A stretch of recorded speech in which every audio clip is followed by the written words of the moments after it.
الحمد لله رب العالمين والعاقبة للمتقين والصلاة والسلام على من كان نبيا وآدم بين الماء والطين وعلى آله وأصحابه أجمعين. أما بعد، فأعوذ بالله من الشيطان الرجيم. بسم الله الرحمن الرحيم. إن أولياؤه إلا المتقون. وقال الله تبارك وتعالى في المقام الآخر: الذين آمنوا وكانوا يتقون لهم البشرى في الحياة الدنيا وفي الآخرة. وقال رسول الله صلى الله عليه وسلم: من عاد لي وليا فقد آذنته بالحرب. صدق الله المولانا العظيم وصدق رسوله النبي الأمين المكين الكريم، ونحن على ذلك لمن الشاهدين والشاكرين والحمد لله رب العالمين.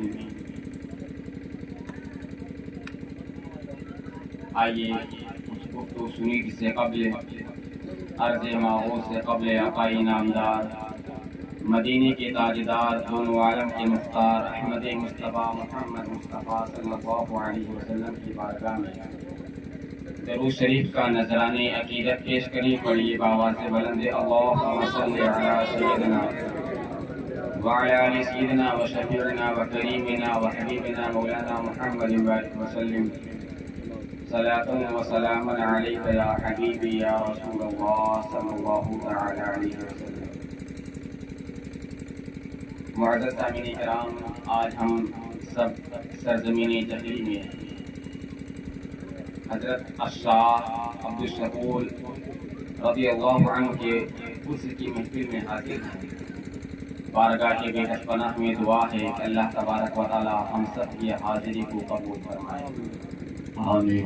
مبارکباد کے مستحق ہیں علماء جہلی والے، خصوص علامہ مولانا علی اختر اصباحی صاحب، حضرت حافظ قاری مولانا محبوب صاحب، حضرت علامہ مولانا حافظ قاری مولانا معشوق احمد صاحب، اور میرے عزیز میرے کلاس ساتھی اور میرے حفظ کے ساتھی حضرت علامہ مولانا داؤد صاحب.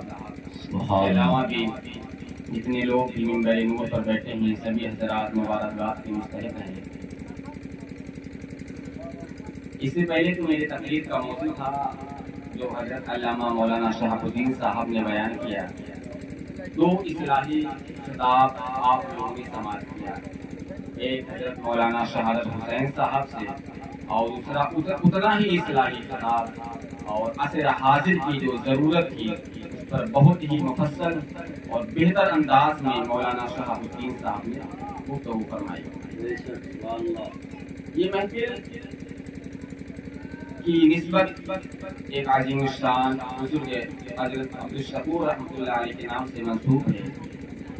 تو میں بہتر یہ سمجھتا ہوں کہ ایک تقریر اولیاء کے عظمت و رفعت بے شک خیر، تاکہ جس نام سے محفل منسوب ہے ان کی عظمت و رفعت کا آپ کو کما حق ہو احساس ہوا.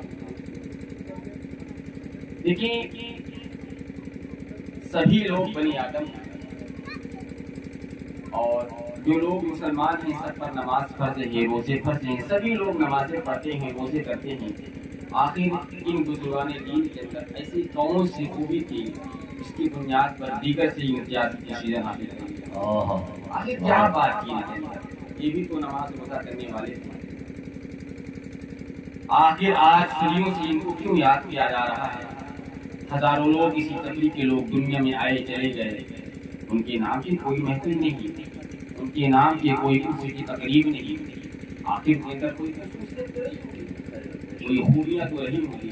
اسی وجہ سے میں آج میری تقریر کا عنوان ہے کہ اولیاء کرام کی نشان کیا ہے، اولیاء کرام کی صفات کیا ہیں. ان آخر اللہ تبارک و تعالیٰ کے اتنے مقبول بندے آخر کیسے بنے، اتنے مقرب بندے، اتنے برگزیدہ بندے. ہم لوگ بھی نمازیں پڑھتے ہیں، دنیا میں بہت سارے ایسے لوگ ہیں جن کی ایک وقت کی نمازیں قضا نہیں ہوتی. اگر اللہ نے ان کو استطاعت دی ہے تو حج بھی کرتے ہیں، سالوں سال زکات بھی نکالتے ہیں، پورے رمضان کے روزے بھی رہتے ہیں، لیکن دنیا میں آتے ہیں چلے جاتے ہیں، ان کو کوئی پوچھنے والا نہیں ہے کہ نہیں؟ لیکن آخر ان کے اندر دوسری ایسی کون سی خوبی ان کے اندر رہی ہے جس کی وجہ سے صدیوں سے ان کو یاد کیا جا رہا ہے؟ دیکھیں، اولیاء کرام کی ایک سب سے بڑی خوبی یہ ہے، سب سے پہلے کہ وہ ایمان قولی و عملی کے حقدار ہوتے ہیں، جو بولتے ہیں اس کو کرتے ہیں۔ اولیاء کرام کی زبان سے کوئی ایسی چیز نہیں نکلتی جو کہیں اور ان کو نہ کہیں۔ امام اعظم ابو حنیفہ رحمۃ اللہ علیہ ایک راستے سے گزر رہے تھے، کسی نے ایک بات کی طرف اشارہ کرتے ہوئے فرمایا، یہ وہ شخص ہے جو راتوں رات اللہ کی عبادت کرتا ہے اور دن میں روزے رکھا کرتا ہے۔ اس بندے کی آواز امام اعظم ابو حنیفہ تک پہنچی، اس وقت تک آپ رات کو اللہ کی بارگاہ میں قیام نہیں کرتے تھے، اس وقت تک آپ دن کی نوافل روزے نہیں رکھا کرتے تھے، لیکن اس کے بعد حالت یہ تھی کہ راتوں رات کو ختم قرآن نہیں، ایسا نہیں کہ لوگوں کا حسن ظن ہمارے ساتھ جڑا ہو، کل اللہ کی بارگاہ میں اللہ کی بارگاہ کا مخصوص بندہ نہ بن جاؤں کہ لوگوں کا میرے بارے میں کتنا اچھا حسن ظن تھا، لوگ سوچتے تھے امام اعظم راتوں رات اللہ کی بارگاہ میں قیام کرتا ہے، لیکن امام اعظم کے اندر ایسی عادت نہ تھی، صرف جب منسوخ کیا گیا اس دن سے آج کی حالت یہ تھی کہ راتوں رات ختم قرآن کیا۔ اولیاء کرام کی سب سے پہلی خوبی یہ ہے کہ جو زبان سے ان کی نکلتا ہے اس کو کر کے دکھاتے ہیں۔ 28ویں پارے کی آیت اللہ تبارک و تعالیٰ فرماتا ہے، یا ایھا الذین آمنوا لم تقولون ما لا تفعلون، اے ایمان والو باتیں کیوں کہتے ہو جو کرتے نہیں؟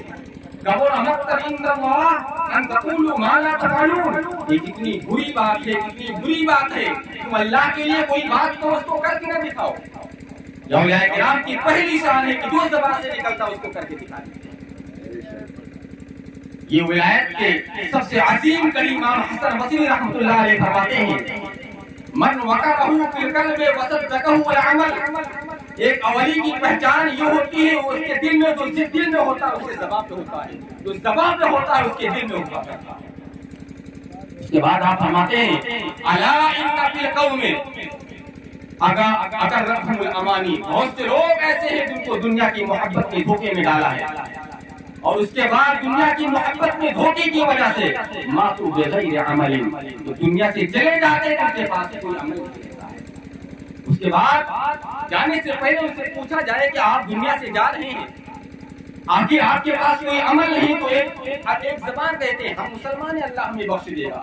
امام حسن بصری رحمۃ اللہ علیہ جو تابعین میں سے ایک عظیم بزرگ ہیں، وہ فرماتے ہیں وقت کذبوا، ایسے لوگ جھوٹے ہیں ہوتے ہیں، ایسے لوگ مکار ہوا کرتے ہیں جو کہتے ہیں کہ ہم دنیا سے جا رہے ہیں، ہمارے دل میں ایمان ہے، اللہ ہمیں معاف فرما دے گا۔ اگر حقیقی معنوں میں اگر ان کے دل میں ایمان ہوتا تو دنیا میں بہتر کام لیے کیا کرتے تھے ایمان کے ساتھ۔ سب سے پہلی خوبی اولیاء کرام کی ہوتی ہے کہ جو بھی کہا کرتے ہیں اس کو کرتے ہیں۔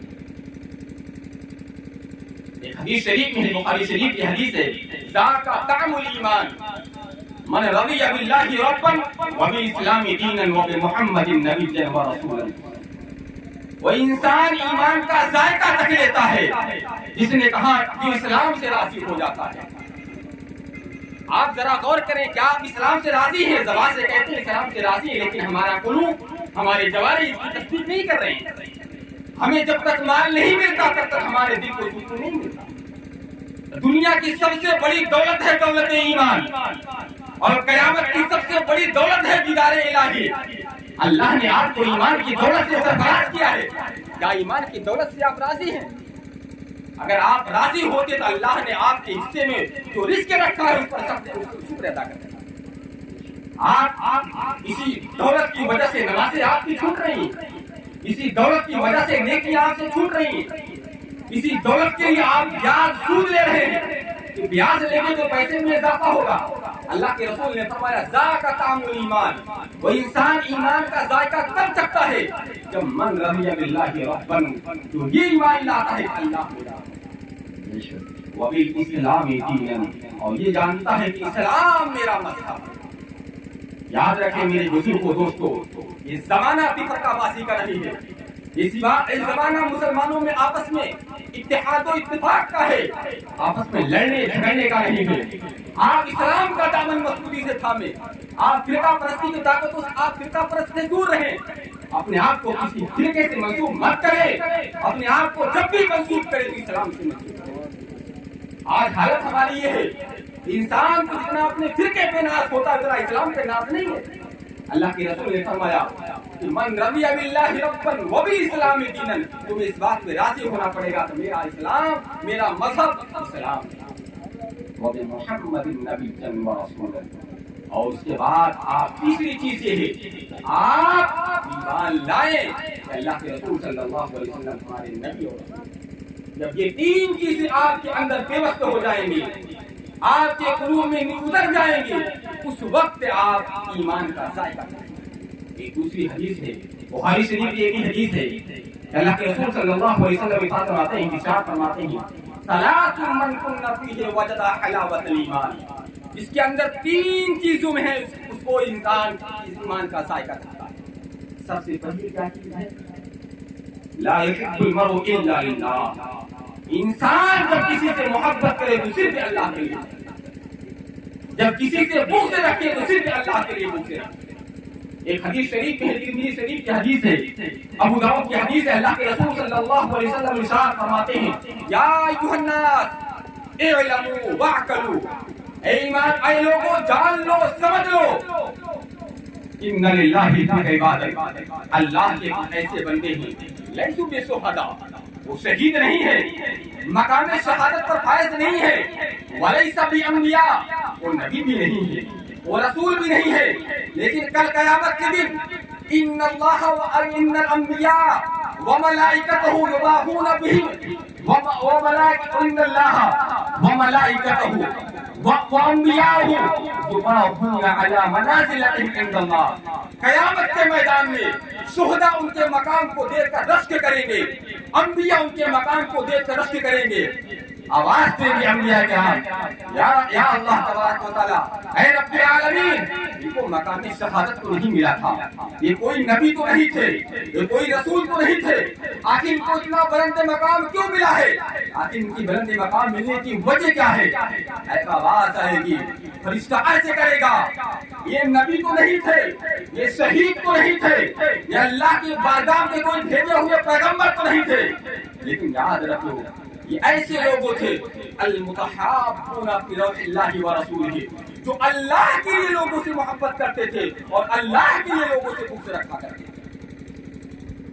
اس کے بعد حدیث شریف میں غیر ارحام تربتہم، وہ کسی نسب کی وجہ سے کسی سے محبت نہیں رکھتے تھے، کسی ماں کی وجہ سے کسی سے محبت نہیں رکھتے تھے۔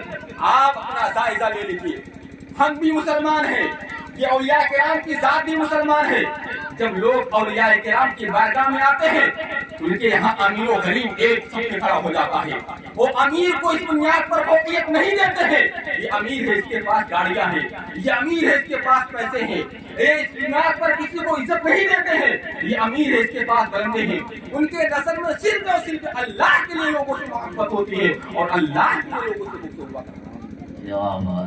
صرف اس بنیاد پر اللہ کے رسول صلی اللہ علیہ وسلم ارشاد فرماتے ہیں یہ قیامت میں ایسا مقام پائیں گے کہ شہداء بھی ان کے مقام کو دیکھ کر رشک کریں گے اور انبیاء بھی ان کے مقام کو دیکھ کر رشک کریں گے۔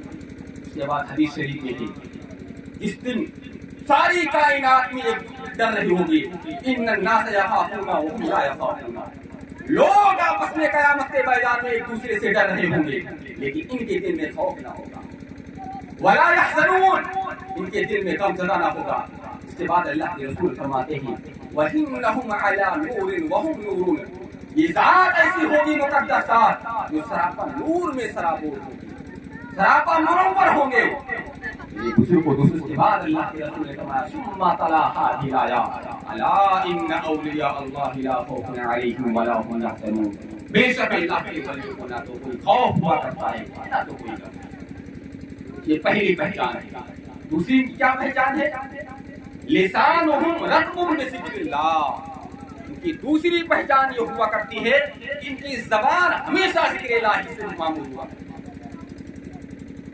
ذکر تین طرح کا ہوتا ہے. ایک ذکر ہوتا ہے زبان کا, ایک ذکر ہوتا ہے قلب کا. آپ زبان سے ذکر نہیں کر رہے ہیں لیکن قلب یاد الہی میں مشغول ہے. ایک ذکر ہوتا ہے جوارے کا, انسان کے اعضاء کا ذکر یہ ہے کہ جیسے حضرت نے کہا کہ ہماری عیدگاہ کے لیے چندہ کر دیا جائے, آپ نے ہاتھ سے لیا. ذکر تین طرح کا ہوا کرتا ہے. پہلا ذکر زبان سے, دوسرا ذکر قلب کا ذکر, تیسرا ذکر جوارے و اعضاء کا ذکر. سب سے بلند ذکر ہوتا ہے قلب کا, جو ذکر ہمیشہ یاد الہی میں مشغول ہوتا ہے. یہ اولیاء کرام کی ذات کیا ہے کہ ان کی زبان اور ان کا دل ہمیشہ یاد الہی میں مشغول ہوا کرتا ہے. اور جو لوگ یاد الہی میں مشغول ہوتے ہیں ان کا مقام حدیث میں کیا ہے؟ ان کا اللہ کے رسول صلی اللہ علیہ وسلم, یہ قرآن کی ایک آیت ہے, حفاظ کرام بیٹھے ہیں, اس کو آیت قرآنی کے مظہر یہ اولیاء کرام ہوا کرتے ہیں. قرآن کی آیت ہے یا ایھا الذین آمنوا اذکروا اللہ ذکرا کثیرا. اے ایمان والو, اللہ کا خوب ذکر کیا کرو, خوب ذکر کیا کرو. وسبحوہ بکرۃ واصیلا, صبح شام اللہ کی تسبیح بیان کیا کرو. جب آپ اللہ کا ذکر کریں گے, جب آپ صبح شام اللہ کی تسبیح بیان کریں گے, اس کے رزلٹ میں کیا آئے گا؟ والذی یصلی علیکم, اللہ تبارک و تعالی تم پر اپنی رحمت وملائکتہ, اور اس کے بعد اللہ کے فرشتے اللہ سے دعائے رحمت تمہارے لیے کیا کریں.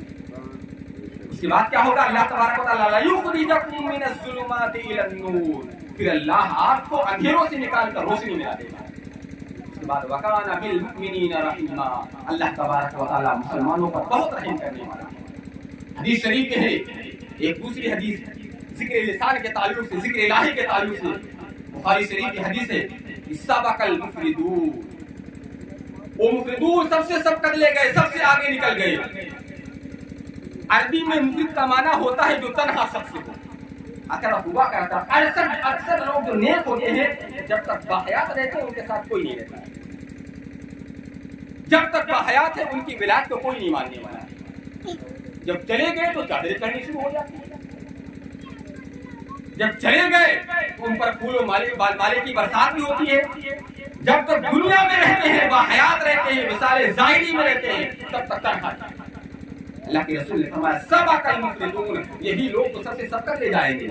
اللہ کے رسول سے پوچھا گیا یا رسول اللہ وما المفردون, یا رسول اللہ یہ تنہا لوگ ہیں کون, ان کی پہچان کیا ہے؟ اللہ کے رسول فرماتے ہیں ان کی پہچان یہ ہے والذاکرین اللہ کثیرا والذاکرات, یہ اللہ کا خوب ذکر کیا کرتے ہیں, اللہ کو خوب یاد کیا. اللہ کے رسول نے فرمایا الا ادلکم بخیر اعمالکم, اے میرے صحابہ کیا تم کو سب سے بہتر عمل نہ بتاؤں, کیا تم کو سب سے بہترین چیز نہ بتاؤں؟ صحابہ نے کہا یا رسول اللہ بھلا بتا دیجیے, سب سے بہتر عمل بتائیے. اللہ کے رسول نے فرمایا یاد رکھ لو الا ان افضل العمل عند اللہ تبارک و تعالی ذکر اللہ تبارک و تعالی, اللہ کے نزدیک سب سے بہتر عمل ہوا کرتا ہے کہ تمہاری زبانیں ہمیشہ اللہ کو یاد کرتی ہیں. ولا ذکر اللہ اکبر, اللہ کا ذکر سب سے بلند ہوا کرتا ہے. ایک حدیث شریف ہے کہ جب آپ اتنے مقدس مقام پر بیٹھے ہیں, آپ یاد رکھیں کہ کوئی ایسی مجلس ہے, بخاری شریف کی حدیث سنا رہا ہوں, افضل الکتاب بعد القرآن الکریم وهو البخاری, قرآن کے بعد سب سے افضل کوئی کتاب ہے تو بخاری شریف کی حدیث ہے. ابو ہریرہ رضی اللہ تعالیٰ عنہ سے روایت ہے ان للہ ملائکۃ یطوفون فی الطرق, اللہ کے فرشتے زمین میں ٹہلا کرتے ہیں, روزانہ اللہ کے فرشتے زمین میں ٹہلا کرتے ہیں. وَيَلْتَمِسُونَ أَهْلَ الذِّكْرِ, اور جو لوگ اللہ کو یاد کرتے ہیں ان کو تلاش کرتے ہیں. یہاں تو ذکر الہی ہو رہا ہے, یہاں تو اللہ کا ذکر ہو رہا ہے, اللہ کی یاد کی محفلیں سجی ہوئی ہے, ایسی محفلوں کو فرشتے تلاش رہے ہیں. اس کے بعد جب فرشتے ایسی مجلس میں آتے ہیں تو اور دوسرے دیگر فرشتوں کو آواز دیتے ہیں ہلم الی حاجتکم, آؤ جس کو تم تلاش رہے ہو محفل مل گئی ہے, آؤ جس کو تم تلاش رہے ہو ویسی مجلس مل گئی ہے.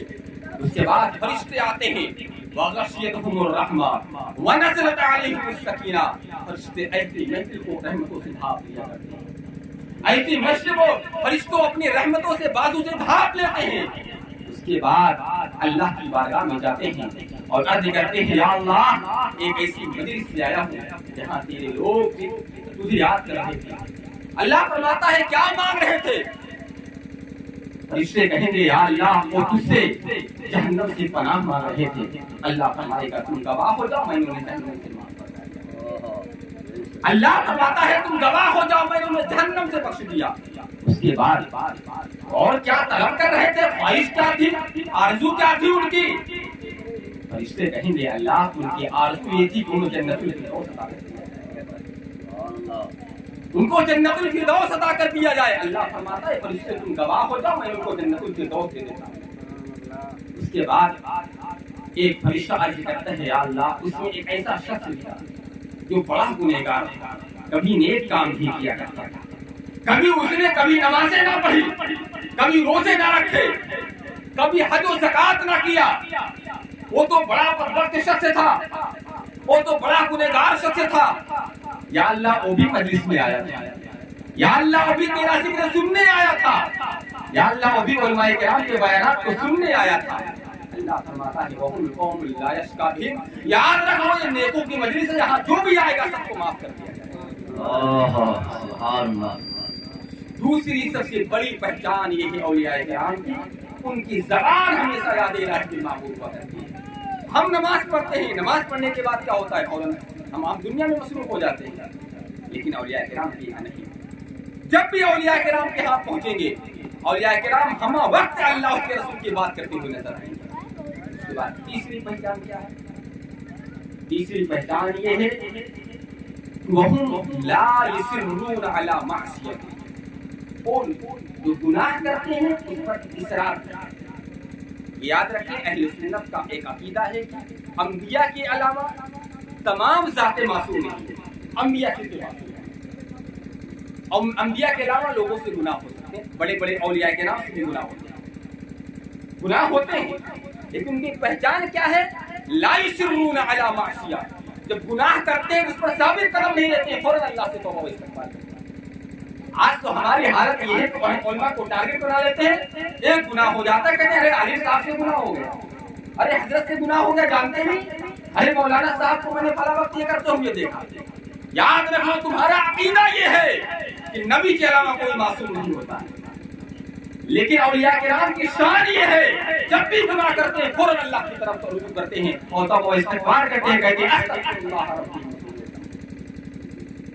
قرآن کی آیت ہے والذین اذا فعلوا فاحشۃ او ظلموا انفسهم ذکروا اللہ, جب کوئی گناہ کرتے ہیں اولیاء کرام, جب کوئی بدکاری کرتے ہیں اولیاء کرام, جو کوئی برا کام کرتے ہیں اولیاء کرام, یا اپنے نفس سے ظلم کرتے ہیں, کہیں دیکھتے ہیں اچانک ان کے دل میں حسد آ گیا, کہیں دیکھتے ہیں اچانک ان کے دل میں بغض آ گیا, کسی کو دیکھا پیسہ والا فوراً خیال آ گیا کاش مجھے ہو جائے. اس کے بعد کیا کرتے ہیں؟ ذکر اللہ کی طرف توبہ رجوع کرتے ہیں, کہتے ہیں مولا یہ تیری تقسیم ہے, میرا کوئی حق نہیں.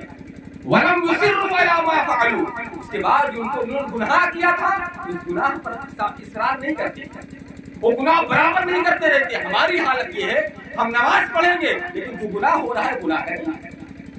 ایک مثال کے طور پر ایک انسان جھوٹ بولتا ہے, نماز پڑھے گا لیکن جھوٹ بولے گا. ایک انسان کے دل میں حسد ہے, نماز پڑھے گا لیکن حسد رکھے گا. ہم اس سے محفوظ نہیں ہو پاتے ہیں, لیکن اولیاء کرام کی ذات کیا ہے کہ دل میں ذرہ برابر بھی ان کے دل میں حسد و بغض نہیں ہوتا ہے.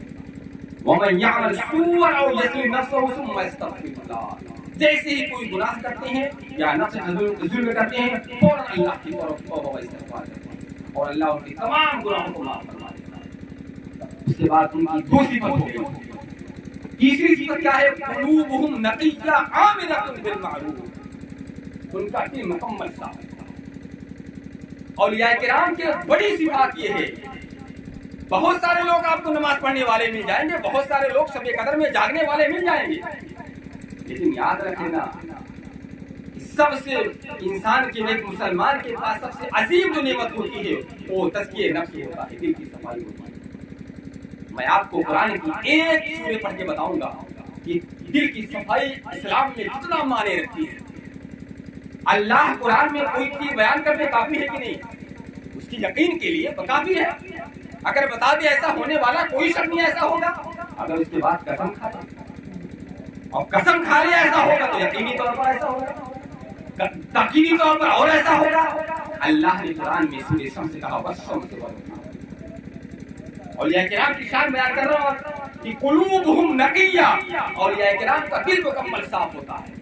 اللہ نے کہا والشمس وضحاہا، قسم ہے سورج کی اور قسم ہے اس کی چمک کی، والقمر اذا تلاہا، قسم ہے چاند کی اور اس کے طلوع ہونے کی، والنہار اذا جلاہا، قسم ہے دن کی اور اس کی روشنی کی، واللیل اذا یغشاہا، قسم ہے رات کی اس کی تاریکی۔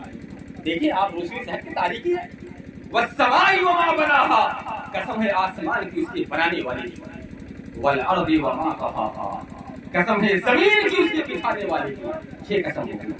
ونفس وما سواہا، قسم ہے انسان کی اور اس کو سجانے سنوارنے والے کی، وَأَلْهَمَهَا فُجُورَهَا وَتَقْوَاهَا، اللہ نے انسان کو دو راستے بتا دیا ہے، ایک تقوی کا راستہ بتا دیا، ایک گناہ کا راستہ بتا دیا۔ اس کے بعد اللہ نے کہا قَدْ أَفْلَحَ مَنْ زَكَّاهَا وَقَدْ خَابَ مَنْ دَسَّاهَا، وہ انسان کامیاب ہے جس کا دل صاف ہے، وہ انسان نامراد ہے جس کا دل ناپاک ہے۔ ذرا غور کریں، 7 قسمیں کھانے کے بعد اللہ نے کہا یقینی طور پر وہ انسان کامیاب ہے جس کا دل صاف ہے، اور جس کا دل صاف نہیں ہے وہ انسان کامیاب نہیں ہے۔ قرآن کی دوسری آیت میں پڑھوں گا یوم لا ينفع مال ولا بنون الا من اتى الله بقلب سلیم، قیامت کے میدان میں نہ تو آپ کو مال فائدہ دے گا نہ تو آپ کے بیٹے فائدہ دے گا، کوئی فائدہ دینے والا نہیں، الا من اتى الله بقلب سلیم، لیکن جو اللہ کی بارگاہ میں ایک اپنا صاف دل لے کر حاضر ہو جائے گا، یہی آپ سبحان اللہ۔ اولیاء کرام کی ایک بڑی صفات یہ ہے کہ قلوبہم نقیہ، ان کا دل مکمل صاف ہوتا ہے، ان کے دل میں حسد و بغض نہیں ہوتا ہے، وہ ہمیشہ دعائیں کرتے ہیں یا اللہ ہمارے دل کو مکمل پاک و صاف۔ یاد رکھیں میرے بزرگوں دوستوں، سب سے برا دنیا میں سب سے پہلا کوئی گناہ ہوا تھا تو حسد، سب سے پہلا گناہ حسد، اور آسمان میں سب سے پہلا گناہ بھی حسد۔ قابل نے حابل کو قتل کیا تو کس بنیاد پر کیا؟ یہ لڑکی ہمارے حصے میں آنی تھی، کیسے ان کے حصے میں آتی اور قتل کر دیا حسد کی بنیاد پر۔ یہ دولت مجھے ملنی چاہیے تھی، کو کیسے مل گئی؟ اور شیطان مسجد ملائکہ ہونے سے انکار کیا تو صرف اس لیے کہ انا خیر منہ، میں تو اس سے بہتر ہوں، خلقتنی من نار وخلقتہ من طین، تو نے مجھے آگ سے پیدا کیا، آدم کو مٹی سے پیدا کیا۔ جب حسد ہوا تو مردود بارگاہ شیطان ہو گیا۔ تو آپ اس سے ضرور بچیں، اپنے دل کو حسد و بغض سے پاک کریں۔ اس کے بعد اولیاء کرام کی چوتھی صفت ہے کہ کیا ہے؟ لا یغترون بطاعہ، وہ اپنے طاعت پر، اپنی فرما برداری پر گھمنڈ نہیں کرتے۔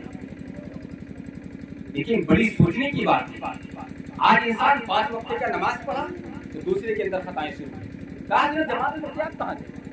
خود جماعت پڑھ کے آیا دوسرے کے پاس آیا، کہا حضرت جماعت کے وقت کہاں تھے؟ کہا ارے کہاں نماز پڑھتی، دوسرے کے پاس جا کے بتایا، کہا حضرت کے پاس بیٹھا تھا نماز پڑھنے آئے تھے۔ ممکن ہے کہ حضرت نے گھر میں نماز پڑھ لیا ہو، خود داڑھی رکھ لیا، پورے لوگوں کو گمراہ بدمزہ سمجھے۔ آپ اپنی نعمت سمجھے، اللہ نے آپ کو توفیق دی ہے، دوسرے کے لیے ہدایت کریں، حقارت کی نگاہ سے مت دعائیں کریں اس کے لیے۔ آپ روزے رکھ لیتے ہیں، پوری دنیا کو گنہگار سمجھ رہے ہیں۔ آپ 10,000 روپے اللہ کی بارگاہ میں دے دیے تو آپ نے کہا پورے گاؤں والے ایک دم بخیل ہیں۔ اولیاء کرام کی صفت یہ ہے، پہچانیے، لا یغترون بطاعہ، اپنے طاعت پر، اپنے فرما برداری پر گھمنڈ نہیں کرتے۔ یاد رکھنا قرآن کی ایک آیت ہے، جب مکہ والے ایمان لاتے ہیں اللہ کے رسول پر، کہتے ہیں یمنون علیک ان اسلموا قل لا تمنوا علی اسلامکم۔ یا رسول اللہ، وہ لوگ آپ کی بارگاہ میں حاضر ہو کر کہتے ہیں ہم تم پر احسان کرتے ہیں، تمہارے دین کو قبول کرتے ہیں۔ اللہ فرماتا ہے بتا دو قل لا تمنوا علی اسلامکم، تم اسلام لا کر مجھ پر احسان نہیں کر رہے ہو، بل اللہ یمن علیکم ان ہداکم الایمان، بلکہ اللہ نے تم پر احسان کیا ہے، تم پر احسان کیا، تم ایمان کی دولت سے سرفراز کیا ہے۔ جب بھی آپ طاعت کریں، فرما برداری کریں تو فوراً سوچیں کہ اللہ کی توفیق سے، اللہ کے فضل سے یہ نعمت ہمیں ملی ہے، دنیا کو حقارت کی نگاہ سے مت دیکھیں۔ یاد رکھنا، جیسے آپ کے اندر آئے گا، بڑے بڑے بزرگان دین صرف اس دنیا پر تباہ و برباد ہو گئے، گمراہ ہو گئے، ان کو جب یہ ناز ہوا کہ میں سب سے بڑا ولی ہوں۔ بخاری شریف کے حدیث بتاؤں گا آپ کو کہ موسیٰ علیہ السلام سے پوچھا گیا